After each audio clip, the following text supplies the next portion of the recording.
Hello বিয়স, কেমন আছো সবাই? আশা করি অনেক ভালো আছো। তো আজকে আমি একটা ইন্টারেস্টিং ভিডিও করতে চলছি। তো আশা করি ভালো লাগবে। তো অবশ্যই আমার চ্যানেলটা সবাই সাবস্ক্রাইব করবেন, আর ভিডিওটা ভালো লাগলে একটা লাইক করবেন। তো চলুন শুরু করি। তো এই যে পিকচারটা দেখতেছেন, এটা দেখে অবশ্যই বুঝতে পারতেছেন যে কিসের পিকচার। এটা আমরা আমাদের অ্যান্ড্রয়েড ফোনে সচরাচর যে কিবোর্ড ব্যবহার করি, রিডমির কিবোর্ড, সেই কিবোর্ডের ব্যাকগ্রাউন্ডে কীভাবে আপনি একটা ছবি, নিজের ছবি বা রোমান্টিক ছবি অ্যাড করবেন তা দেখাবো। তাহলে চলুন শুরু করি। তো অবশ্যই আপনাকে রিডমি রিডমি কিবোর্ড ইউজ করতে হবে। তো সেটিংটা করার জন্য অবশ্যই আপনার মোবাইল থেকে আপনার রিডমি কিবোর্ডে যেতে হবে। এই হচ্ছে রিডমি কিবোর্ডের হোম পেজ। তো এখান থেকে আপনাকে যা করতে হবে, এই সেটিংসে ক্লিক করতে হবে।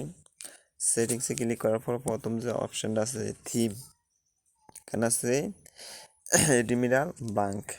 তো এখানে ক্লিক করার পরে এখানে এখানে অনেকগুলো থিম আছে, আপনি ব্যবহার করতে পারবেন। এগুলা রিডমি কিবোর্ড নিজের থেকে দিয়ে দিছে। তো এখানে একটা লেখা আছে যে ক্রিয়েট এ নিউ থিম।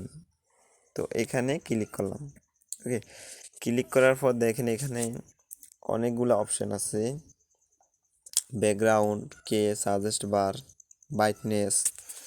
তো এখান থেকে আপনার যেটা করবেন, যেহেতু আমি দেখাইছি যে এই যে এখানে যে ব্যাকগ্রাউন্ডটা দেখতেছেন, এই যে ব্যাকগ্রাউন্ডে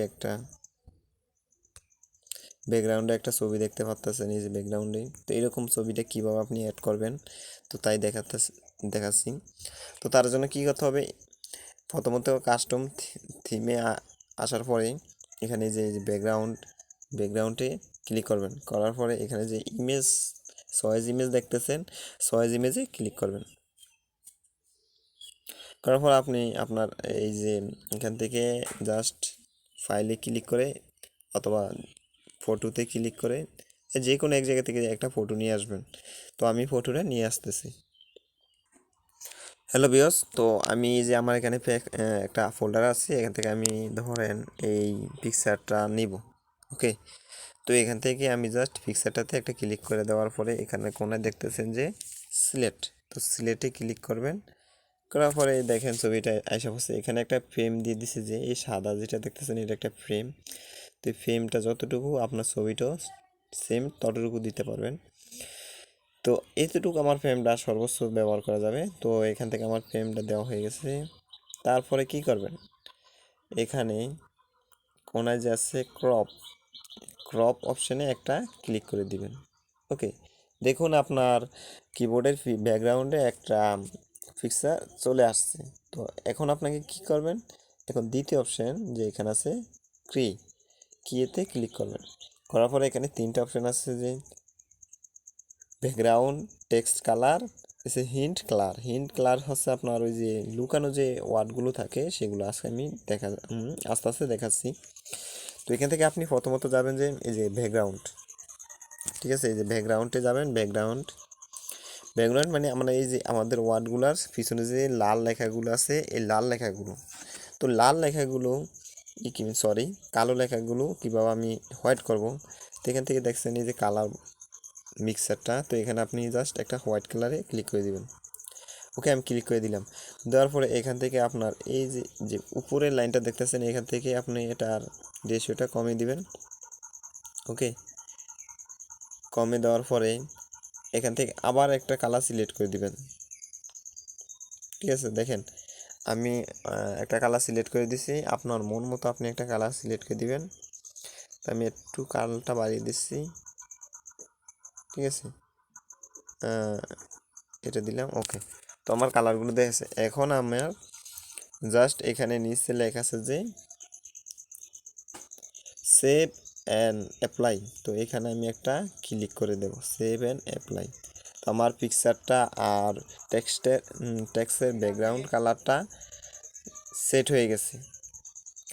আচ্ছা, তো আমরা টেক্সটের ব্যাকগ্রাউন্ড কালার চেঞ্জ করলাম। ওকে, তো এখন আবারও আমরা পুনরায় এই কিয়েতে একটা ক্লিক করব। ক্লিক করার পর দ্বিতীয় অপশন আছে আমাদের টেক্সট। এখন বর্তমানে আমাদের টেক্সটটা হোয়াইট কালার আছে, তো আমরা চাইলে আমাদের মন মতো একটা যে কোনো কালার দিতে পারবো। তো আমরা টেক্সট কালারে ক্লিক করলাম, তো এখানে চাইতেছে আমি ব্লু কালার দেবো। ওকে, তো আমার টেক্সট কালারটা ব্লু কালার হয়ে গেছে। তা আপনাদের মন মতো এখানে অসংখ্য কালার আছে, আপনারা দিয়ে দিতে পারবেন। এগুলো একটু নড়াচড়া করলেই আপনি কালারগুলো দিতে পারবেন। ওকে, তো মনে হয়েছে প্রথমটি ঠিক আছে। হ্যাঁ, এখন আমার যে লুকানো যেই ওয়ার্ডগুলো আছে সেই ওয়ার্ডগুলো আমি কীভাবে বের করব, তার জন্য এখানে নিচে যাবেন, নিচে যে সেভ অ্যান্ড অ্যাপ্লাই এটাতে ক্লিক করবেন, না হলে আপনার এটা সেভ হবে না। তো আবার এই কিয়েতে একটা ক্লিক করবেন, কিয়ের পরে এই তৃতীয় অপশানটা আছে যে হিন্ট কালারে ক্লিক করবেন। করার পরে এখানে আপনি লাল কালার একটা ক্লিক করে দেবেন। দেখেন আপনার লুকানো এই যে লালটাই বেস্ট, আমি লালটাই দিলাম।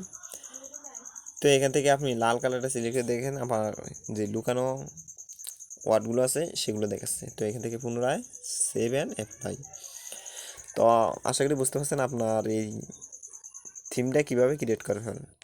তারপরে আরেকটা অপশান আছে যে সাজেস্ট বার মানে আপনার কিবোর্ডের উপরে যখন আপনি কিবোর্ডে টাইপ করবেন তখন কিবোর্ডের উপরে অনেকগুলো ওয়ার্ড দেখাবে যে আপনি কী ওয়ার্ড লিখতে চাইছেন, এটা হচ্ছে সাজেস্ট বার। মূল কথা এই যে এটা।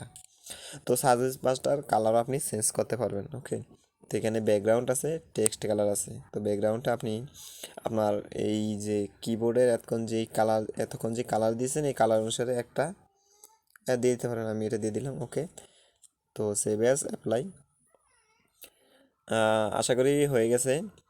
তো চাইলে আপনি তারপর আছে ব্রাইটনেস, এটার উজ্জ্বলতাটা আপনি বাড়াতে কমাতে পারবেন। ঠিক আছে, তো এখানে বাড়ে, তারপরে সেভ অ্যান্ড অ্যাপ্লাই।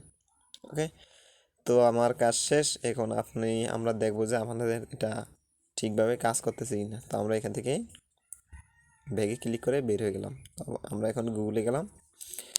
গুগলে কাজেই কোনো জায়গায় থেকে আপনি যখন লিখতে যাবেন দেখেন আমাদের কিবোর্ডটা চলে আসছে। ওকে, তো এখন একটা দেখাচ্ছে যে একটা এই যে আমাদের সাজেস্ট বারটা এই যে আমরা যেই কালারটা দিছি আমাদের ওয়ার্ডগুলো সাদা কালার আছে, তো ঠিক এটা বোঝা যাচ্ছে না। তো কি করবেন, তো এখান থেকে আপনি পুনরায় সেই সেটিংসে যাবেন, যাওয়ার পরে কাস্টম থিম, ক্রিয়েট থিম। তো এখান থেকে আপনি এই যে সাজেস্ট বারে যাবেন, তো এখান থেকে টেক্সট কালারটা আপনি ব্ল্যাক করে দিবেন। ওকে, সেভ অ্যান্ড অ্যাপ্লাই। তো আমরা এখন আবার একটু দেখি যে আমাদের কি হলো। আচ্ছা দেখেন, আমি এখন যা লিখি কি সুন্দর স্পষ্ট এখানে, হ্যাঁ সরি এটা দিলে আসতেছে না, স্পষ্ট এখানে দেখাচ্ছে। তো আশা করি বুঝতে পারছেন। এভাবে আপনি নিজের ছবি, আপনার প্রেমিকের ছবি বা আপনার মনে মানুষের ছবি, যে কোনো ছবি আপনি অ্যাড করতে পারবেন আপনার কিবোর্ডের পিছনে। তো আজ এটুকুই, আশা করি সবাই বুঝতে পারছেন। আর ভিডিওটা ভালো লাগলে অবশ্যই লাইক করবেন, আপনাদের বন্ধুদের সাথে শেয়ার করবেন, আর সাবস্ক্রাইব করতে অবশ্যই ভুলবেন না। সবাইকে ধন্যবাদ।